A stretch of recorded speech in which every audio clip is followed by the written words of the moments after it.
Hello વિદ્યાર્થી મિત્રો, આપ સૌનું આપણી આ યુટ્યુબ ચેનલ પર હાર્દિક સ્વાગત છે. તો આજે હું તમારા માટે લઈને આવી ગઈ છું ધોરણ 10 વિષય ગણિત પાઠ 6 ત્રિકોણના સ્વાધ્યાય 6.2ના તમામ પ્રશ્નોના ઉત્તરોની સમજૂતી, તે પણ આપણી ગણિતની નવી બુક પ્રમાણે. તે પહેલાં તમે જો સ્વાધ્યાય 6.1નો વિડીયો ન જોયો હોય તો જરૂરથી જોઈ લેજો અને આપણી ચેનલને લાઇક અને સબસ્ક્રાઈબ જરૂરથી કરી દેજો. તો ચાલો સ્વાધ્યાય 6.2ની સમજૂતી મેળવીએ. તો અહીં સ્વાધ્યાય 6.2નો આપણો પહેલો પ્રશ્ન છે કે આકૃતિ 1 અને 2માં ડી સમાંતર બીસી, તો માટે પહેલામાં EC અને બીજામાં AD શોધો. તો આ આપણને આ બે આકૃતિ આપેલી છે. તો એના પરથી પહેલી આકૃતિ માટે આપણે લખીએ કે અહીં પ્રમેય 6.2નો ઉપયોગ કરતાં AD/DB બરાબર AE/EC, તો માટે 1.5/3 બરાબર 1/EC. તો EC બરાબર 1 × 3/1.5, તો માટે EC આપણો થશે 2 સેન્ટીમીટર.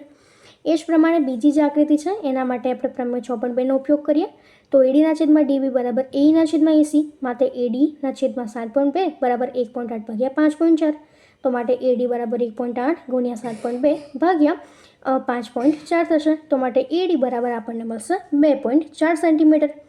એના પછીનો આપણો બીજો પ્રશ્ન છે કે બે બિંદુઓ E અને F એ ત્રિકોણ PQ ની બાજુઓ અનુક્રમે PQ અને PR પર આવેલા છે. નીચેના દરેક વિકલ્પમાં EF સમાંતર QR છે કે કેમ તે જણાવો.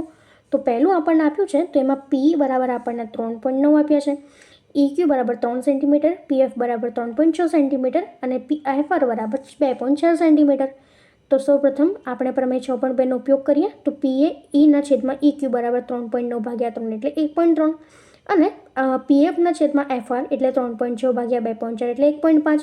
તો માટે અહીં P/EQ does not equals to PF/FR, માટે EF સમાંતર QR નહીં થાય.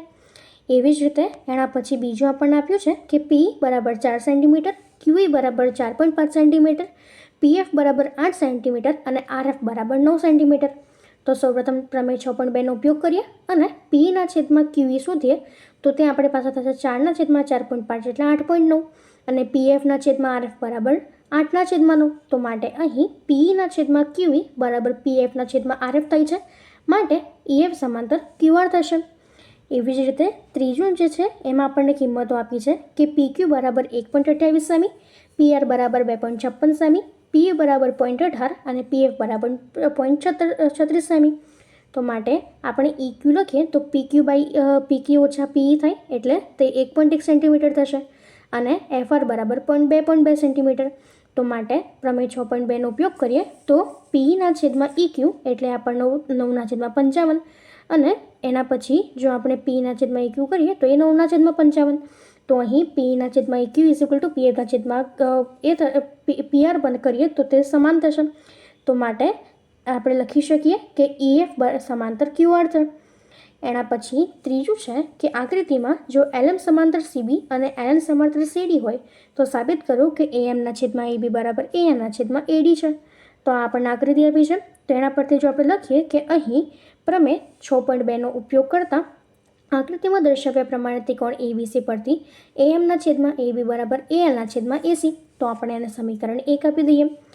એના પછી આકૃતિમાં દર્શાવ્યા પ્રમાણે ત્રિકોણ ABC પરથી AN/AD બરાબર AL/AC સમીકરણ 2 આપી દઈએ.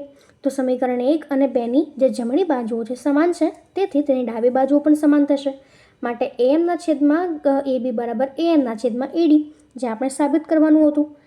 એના પછીનો આપણો ચોથો પ્રશ્ન છે કે આકૃતિમાં જો DE સમાંતર AC અને DF સમાંતર AE હોય તો સાબિત કરો કે BF/FE બરાબર BE/EC છે. તો માટે આ પ્રમાણે આકૃતિ આપી છે. તો એના પરથી આપણે લખીએ કે અહીં પ્રમેય 6.2નો ઉપયોગ કરતાં આકૃતિમાં દર્શાવ્યા પ્રમાણે ત્રિકોણ ABC પરથી BD/DA બરાબર BE/EC સમીકરણ 1 અને આકૃતિમાં દર્શાવ્યા પ્રમાણે ત્રિકોણ BAE પરથી BD/DA બરાબર BF/FE એના સમીકરણ 2 આપી દઈએ. તો આપણે જોઈ શકીએ છીએ કે એની જે ડાબી બાજુ છે સમાન છે, તો માટે તેની જમણી બાજુ પણ સમાન જ થાય. તો માટે BF/FE બરાબર BE/EC જે આપણે સાબિત કરવાનું હતું તે થઈ ગયું. એના પછીનો પાંચમો પ્રશ્ન છે કે આકૃતિમાં DE સમાંતર OQ અને DF સમાંતર OR, તો સાબિત કરો કે DF સમાંતર QR. તો માટે આપણે લખીએ કે પ્રમેય 6.2નો ઉપયોગ કરતાં આકૃતિ પરથી ત્રિકોણ PQO પરથી PD / DO બરાબર PE / QE. એના પછી ત્રિકોણ POR પરથી PD / DO બરાબર PF / FR. તો સમીકરણ 1 અને 2ની બંનેની ડાબી બાજુ સરખી છે તો તેની જમણી બાજુ પણ સરખી થાય. તો માટે PE / AQ બરાબર PF / FR માટે EF સમાંતર QR. એના પછીનો આપણો છઠ્ઠો પ્રશ્ન છે કે આકૃતિમાં AB સમાંતર PQ અને AC સમાંતર PR બને તે રીતે બિંદુઓ A, B અને C અનુક્રમે OP, OQ અને OR પર આવેલા છે. તો સાબિત કરો કે BC સમાંતર QR છે.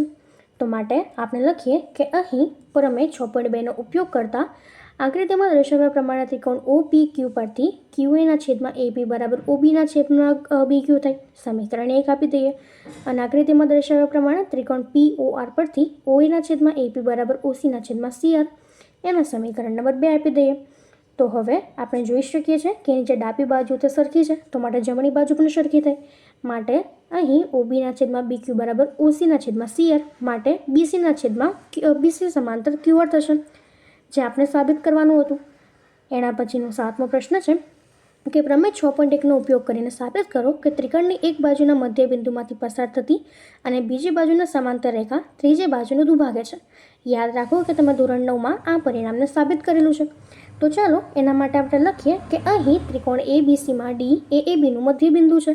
આથી AD સમાંતર AB બરાબર DB થાય તથા ત્રિકોણની એક બાજુના મધ્ય બિંદુમાંથી પસાર થતી રેખા એ બીજી બાજુના સમાંતર છે માટે D સમાંતર BC થશે. આથી આપણે કહી શકીએ કે E એ ACનું મધ્ય બિંદુ છે. તો હવે આપણે તે સાબિત કરીએ. તો અહીં આપણની પાસે AD બરાબર DB છે તો માટે AD/DB બરાબર 1 સમીકરણ 1 આપી દઈએ અને પ્રમેય 6.2નો ઉપયોગ કરીએ તો AD/DB બરાબર AE/AC. તો અહીં આપણને AD/DB તો 1 આપ્યું છે તો માટે 1 બરાબર AE/DC. તો માટે આપણે લખી શકીએ કે AE બરાબર EC. હવે એના પછીનો આપણો પ્રશ્ન 8મો છે કે પ્રમેય 6.2નો ઉપયોગ કરીને સાબિત કરો કે ત્રિકોણની બે બાજુના મધ્યબિંદુમાંથી પસાર થતી રેખા એ ત્રીજી બાજુના સમાંતર છે. તો માટે સૌપ્રથમ આપણે લખીએ કે ત્રિકોણ ABCમાં D એ ABનું મધ્યબિંદુ છે. આથી AD સમાંતર DB થાય તથા E એ ACનું મધ્યબિંદુ છે. આથી AE બરાબર EC થશે. તો પ્રમેય 6.2નો ઉપયોગ કરીએ તો AD બરાબર DB થશે.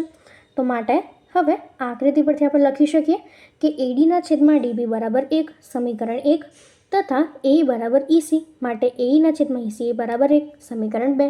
તો માટે સમીકરણ 1 અને 2ની જમણી બાજુ સમાન છે માટે તેની ડાબી બાજુ પણ સમાન થશે. તો આપણે લખી શકીએ કે AD/DB બરાબર AE/EC. આમ આપણે કહી શકીએ કે ત્રિકોણની બે બાજુના મધ્ય બિંદુમાંથી પસાર થતી રેખા એ ત્રીજી બાજુના સમાંતર હોય છે.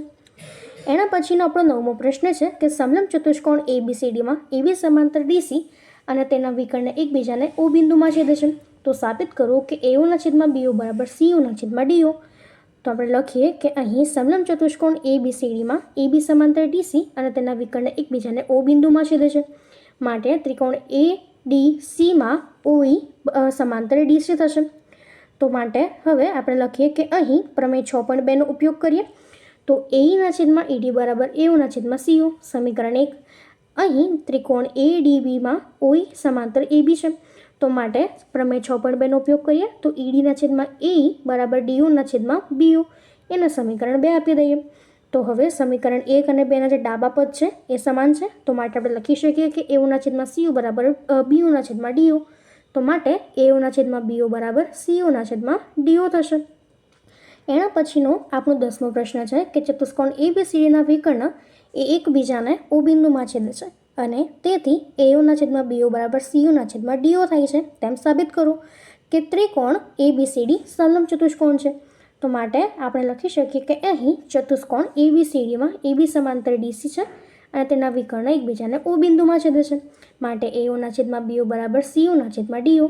તો માટે AO/CO બરાબર BO/DO એને સમીકરણ 1 આપી દઈએ. અહીં ત્રિકોણ ADCમાં OE સમાંતર AB દોરવાનું છે. તો આપણે પ્રમેય 6.2નો ઉપયોગ કરીએ તો ED/AE બરાબર DO/BO એને સમીકરણ 2 આપી દઈએ. તો સમીકરણ 1 અને 2 પરથી AE/ED બરાબર BO/DO એટલે કે ત્રિકોણ ABCમાં OE સમાંતર DC થશે. તો માટે AB સમાંતર DC થશે તેથી આપણે લખી શકીએ કે ABCD જે છે એક સમલંબ ચતુષ્કોણ થશે. તો આ રીતે આપણે તે સાબિત કરી શકીએ છીએ. તો અહીં આ આપણો સ્વાધ્યાય પૂર્ણ થાય છે. એટલે જો તમને આમાં કોઈ પણ ડાઉટ હોય તો કોમેન્ટ સેક્શનમાં જરૂરથી જણાવજો અને આપણી ચેનલને લાઇક શેર અને સબસ્ક્રાઈબ જરૂરથી કરી દેજો. Thank you.